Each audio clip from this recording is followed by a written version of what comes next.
मेरठ के सौरभ हत्याकांड को लेकर अब तक कई खुलासे हुए हैं। मुस्कान ने अपने पति की हत्या के दौरान हैवानियत की हदों को भी पार कर दिया, जिसे सुनकर आपके भी रोंगटे खड़े हो जाएंगे।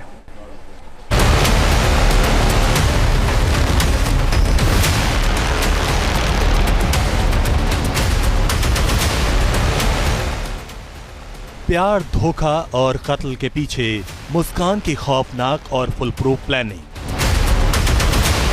मुस्कान को मिला साहिल का साथ, कत्ल किया, फिर सौरभ के सिर और हाथ के साथ गुजारी रात। 3 मार्च की रात क्या क्या हुआ, सौरभ के साथ दरिंदगी की पूरी कहानी। अपनी नापाक मोहब्बत की राह में रोड़े बने सौरभ को हटाने के लिए मुस्कान ने पिछले साल नवंबर में ही फुल प्रूफ प्लान बना लिया था। मुस्कान और साहिल चाहते थे कि अगर सौरभ को उनके रास्ते से हटा दिया जाए तो दोनों बाकी की जिंदगी आराम से गुजारेंगे। सौरभ की हत्या को अंजाम तक पहुंचाने के लिए मुस्कान ने इसकी तैयारी नवंबर से ही करना शुरू कर दिया था। दरअसल मुस्कान ने अपने कुछ दोस्तों से पूछा कि पूजा की सामग्री को कहां पर दबाया जाता है।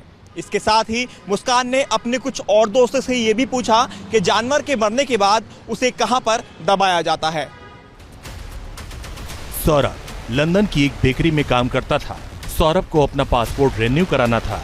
28 फरवरी को बेटी का बर्थडे भी था। सौरभ 24 फरवरी को मेरठ पहुंचा था। मुस्कान ने इसे एक मौके की तरह देखा और सौरभ की हत्या की प्लानिंग पर फिर से काम करना शुरू कर दिया। सबसे पहले उसने गूगल पर सर्च किया कि नींद के लिए कौन सी दवा सबसे ज्यादा कारगर होती है। फिर सौरभ को ठिकाने लगाने के लिए उसी की ही मदद ली। मुस्कान ने सौरभ को बोला कि उसे एंजाइटी। फिर सौरभ को लेकर मुस्कान डॉक्टर के पास पहुंची। डॉक्टर से झूठ बोलकर उसने पर्ची लिखवा ली। फिर खुद ही पर्ची पर नींद की गोलियां लिख दी।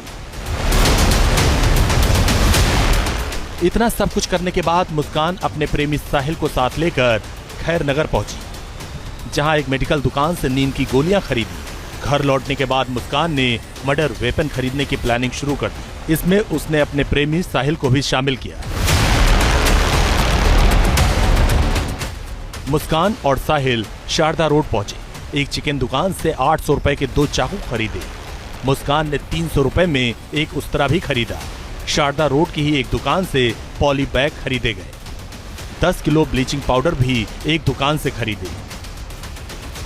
मुस्कान को इंतजार था उस मौके का जब वो घर में अकेले रहे। 25 फरवरी की रात मुस्कान ने सौरभ की हत्या करने की पहली कोशिश की।